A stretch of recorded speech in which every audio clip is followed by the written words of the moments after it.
So Telangana ఖజానాకు భారీ దెబ్బ పడింది. తెలంగాణ సొమ్ము 2500 కోట్లు ఏపీ ఖజానాలోకి వెళ్ళాయి, ఏపీ ఖాతాలోకి వెళ్ళాయి. మా ప్రతినిధి సూరజ్ మనకు సమాచారం అందిస్తారు. రైట్ సూరజ్, తెలంగాణ ఖాతాలోని 2500 కోట్లు ఏపీకి బదిలీ అయింది. ఈ బదిలీ ఎప్పుడు జరిగింది? దీని ద్వారా రాష్ట్ర ఖజానాకు ఎంత దెబ్బ? అధికారిక వర్గాల్లో దీనిపైన ఏం చర్చ జరుగుతోంది?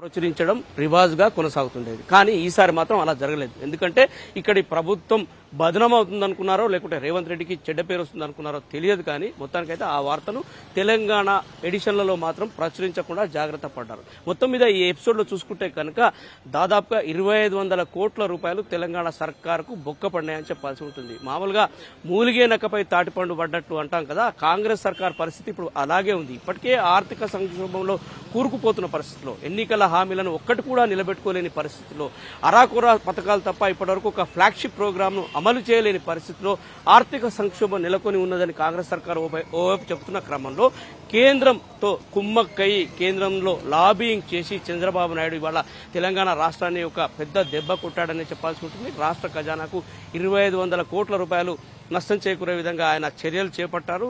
ఈ నేపథ్యంలో తెలంగాణ కన్సాలిడేటెడ్ ఫండ్ నుంచి 2500 కోట్ల రూపాయలు నేరుగా వెళ్లి కేంద్ర ప్రభుత్వ నిర్ణయంతో ఆంధ్రప్రదేశ్ అకౌంట్లో పడ్డట్లయింది. గతంలో చూసుకుంటే కనుక 2014లో మొట్టమొదటిసారి విభజన ఆంధ్రప్రదేశ్కు ముఖ్యమంత్రిగా బాధ్యతలు చేపట్టిన తర్వాత చంద్రబాబు నాయుడు కుయుక్తులు పన్నిన విషయం తెలిసిందే. అనేక విభజన అంశాల్లో కొర్రీలు పెడుతూ ఆయన ఎటూ కాకుండా ముందుకు వెళ్లకుండా విభజన అంశాలు పీఠముడి పడ్డట్టుగా చేసిన విషయం తెలిసిందే. 2017 సెప్టెంబర్లో ఒకసారి మంత్రుల కమిటీ అని చెప్పేసి అప్పటి గవర్నర్ ఈఎస్ఎల్ నరసింహన్ దగ్గర ఒక సిట్టింగ్ ఏర్పాటు చేయడం జరిగింది. అక్కడ ఆంధ్రప్రదేశ్ పునర్వ్యవస్థీకరణ చట్టం 2014లోని సెక్షన్ 8ని ఉపయోగించుకుని దాన్ని బ్లాక్మెయిల్ చేస్తూ దాని ఆధారంగా ఈ విభజన క్రమాన్నంతా కూడా నడిపించేందుకు ఒక కుయుక్తిని ఆనాడే చంద్రబాబు నాయుడు పన్నాడు. దీన్ని అప్పటి ముఖ్యమంత్రి కేసీఆర్ గుర్తించి చంద్రబాబు నాయుడుతో ఇక విభజన అంశాలు చర్చించాల్సిన అవసరం లేదు, ఎందుకంటే ఆయన కంప్లీట్ గా 2 కన్నుల సిద్ధాంతం అని చెప్పి ఇప్పుడు ఒకే కన్ను సిద్ధాంతాన్ని పాటిస్తున్నాడని చెప్పేసి ఆయన ఆనాడే నిర్ణయం చేసుకోవడం జరిగింది.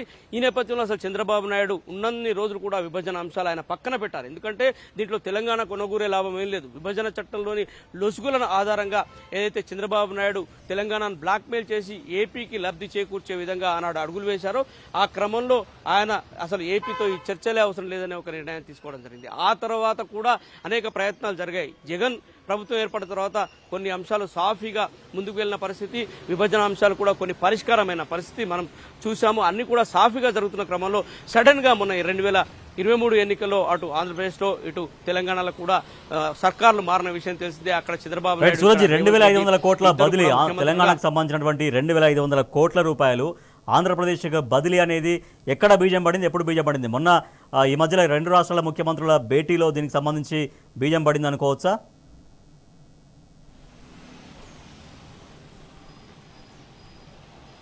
రాజేష్, అయితే ఇది 2014లోనే ఈ బీజం పడిందని చెప్పాల్సి ఉంటుంది. ఎందుకంటే విదేశీ రుణాలకు సంబంధించి ఏవైతే ప్రాజెక్టుల కోసము సమైక్య రాష్ట్రంలో విదేశీ రుణాలు తీసుకొచ్చారో ఒక 15 ప్రాజెక్టులకు సంబంధించి అప్పట్లోనే చంద్రబాబు నాయుడు కొర్రివేయడం జరిగింది.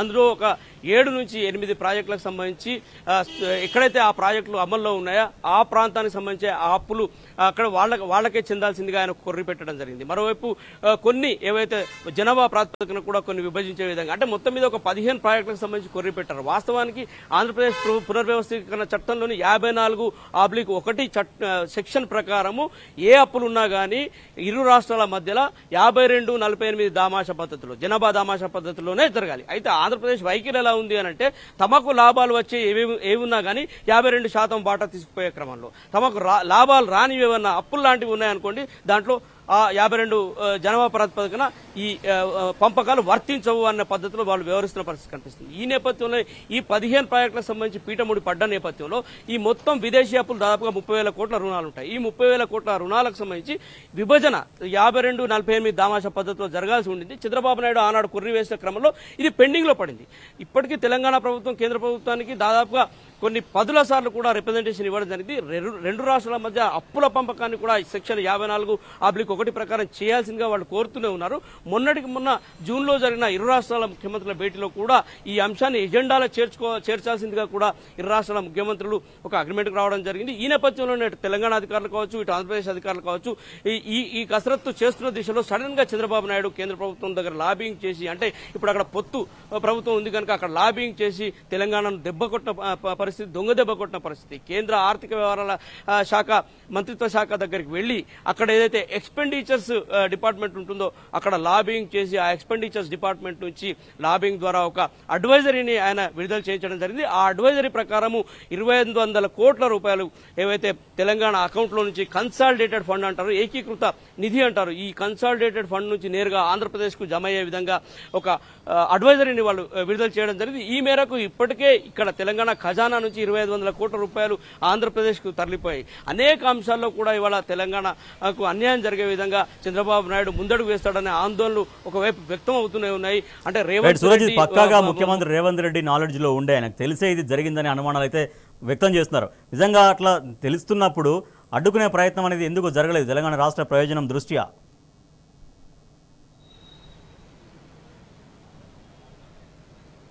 వాస్తవానికి రాజు చూసుకుంటే జూన్ 6వ తేదీ ఏదైతే ప్రగతి భవన్లో రెండు రాష్ట్రాల ముఖ్యమంత్రులు విభజన సమస్యలపైన భేటీ అయ్యారో ఆ భేటీలో అధికారులంతా కూర్చుండి ఒక ఎజెండా తయారు చేసుకుందాం అనుకున్నారు. ఆ ఎజెండాలో కూడా ఈ విదేశీ రుణాలకు సంబంధించిన అంశాన్ని పొందుపరుచుకునే క్రమంలో కూడా నిర్ణయం జరిగింది. ఇటు తెలంగాణ అధికారులు ఆ అంశానికి సంబంధించి పరిశీలిస్తూ దాన్ని ఎజెండాలో పెడుతున్న క్రమంలోనే అటు చంద్రబాబు నాయుడు ఒక అడుగు ముందుకేసి కేంద్ర ప్రభుత్వం దగ్గర లాబింగ్ చేసి ఢిల్లీలో పెద్ద ఎత్తున చక్రం తిప్పి తన పరపతిని అంతా ఉపయోగించి అక్కడి నుంచి విదేశీ వ్యవహారాల శాఖ నుంచి ఒక అడ్వైజరీని జారీ చేయించడం జరిగింది. ఆ అడ్వైజరీ ప్రకారమే ఇవాళ 2,500 కోట్ల రూపాయలు ఇప్పుడు తెలంగాణ ఖజానా నుంచి తరలి వెళ్లిపోయాయి. ఇలా అనేక అంశాలు విభజనకు సంబంధించి పీఠముడికి ఉన్న అంశాలు అనేకంగా ఉన్నాయి. ఆంధ్రప్రదేశ్ రాష్ట్రానికి లబ్ధి చేకూరే విధంగానే చంద్రబాబు నాయుడు వ్యవహార శైలి మొదటి నుంచి ఉంటుంది. అందుకే కేసీఆర్ ఆనాడు పక్కన పెట్టడం జరిగింది. విభజన అంశాలకు సంబంధించి చర్చించకపోవడం జరిగింది. ఎందుకంటే దీంట్లో పెద్ద ఎత్తున తెలంగాణకు నష్టం ఉంది. ఇవాళ ఖచ్చితంగా కాంగ్రెస్ ప్రభుత్వము, రేవంత్ రెడ్డి నేతృత్వంలోని ప్రభుత్వము తెలంగాణకు ఏ విధంగా నష్టపోకుండా ఉంటాము, తెలంగాణకు ఏ విధంగా ఈ విభజన అంశాల్లో పరిష్కారం దొరుకుతుందనే దిశలో ఒకవేళ దృష్టి పెట్టకపోతే కనుక ఏపీ రీఆర్గనైజేషన్ యాక్ట్ 2014 ప్రకారం దాంట్లో ఉన్న లొసుగుల ప్రకారం చంద్రబాబు నాయుడు ఇప్పటికే దాన్ని పూర్తి స్థాయిలో అధ్యయనం చేసి ఉన్నాడు. అక్కడ అధికారులు కూడా అనేక విషయాలు అధ్యయనం చేసి ఉన్నారు. అయితే సమైక్య రాష్ట్రంలో ఉన్నప్పుడు ఆంధ్రప్రదేశ్ గా చెలామణి అవుతున్న క్రమంలో కొన్ని విషయాలు ఖచ్చితంగా ఆంధ్రప్రదేశ్ రాష్ట్రంతోనే ముడిపడి ఉన్న క్రమంలో కొన్ని అంశాలపైన తెలంగాణ అధికారులకు కనీస అవగాహన లేకపోవడము, వీళ్ళు అడుగుతున్నా కానీ ఆంధ్రప్రదేశ్ నుంచి ఎలాంటి స్పందన రాకపోవడం, ఎలాంటి స్పష్టత ఇవ్వకపోవడం, వీటన్నిటి నేపథ్యంలో కూడా ఈ విభజన అంశాలకు సంబంధించి కొంత ఆంధ్రప్రదేశ్ పైచేయిగా ఉంది. దాంట్లో కూడా చంద్రబాబు నాయుడు చాలా తెలివైన విధంగా వివరించి ఆంధ్రప్రదేశ్ కు లాభాలను ఎగరేసుకుపోయే అవకాశం ఉన్న నేపథ్యంలో ఖచ్చితంగా రేవంత్ రెడ్డి ఈ అంశాలపైన దృష్టి పెట్టాల్సి ఉంటుంది. గురు శిష్యుల బంధాన్ని పక్కన పెట్టి రేవంత్ రెడ్డి విభజన అంశాల్లో తెలంగాణకు ఏ విధంగా నష్టం వాటిల్లకుండా ఉంటుందో జాగ్రత్తలు తీసుకోవాల్సిన అవసరం ఉందని చెప్పేసి ఒక డిమాండ్ మేధావర్గాల నుంచి తెలంగాణ వాదుల నుంచి వినిపిస్తున్న క్రమం చాలా స్పష్టంగా కనిపిస్తుంది. అనేక అంశాలు ఇంకా ముడిపడి ఉన్నాయి. ఇక్కడ సూరజ్, ఒక బాధ్యతాయుతంగా మనం ఓన్లీ టీ న్యూస్ ఛానల్ గా మాత్రమే మనం తెలంగాణ రాష్ట్ర ప్రయోజనాల దృష్ట్యా ఇవాళ ఇది ప్రపంచానికి వాస్తవం అనేది మనం చూపిస్తున్నాము. బట్ ఆంధ్రజ్యోతి అనే పత్రిక ఏపీ ఎడిషన్లో రాశారు పొత్తు లాభం అనేది. సో అదే ఎక్కడ తెలంగాణ ఎడిషన్లో ఈ వార్త రాకుండా తెలంగాణ ప్రజలకి వాస్తవం తెలియకుండా చాలా బాగా కవర్ చేయగలిగారు. సో మనం ఒక టీ న్యూస్గా మనం మాత్రమే ఇవాళ ప్రజలకు సూచిస్తున్నాం. ప్రజలకు ఇంకా దీనిపైన మరింత క్లారిటీగా ఎట్లా వెళ్లాల్సిన అవసరం ఉంది?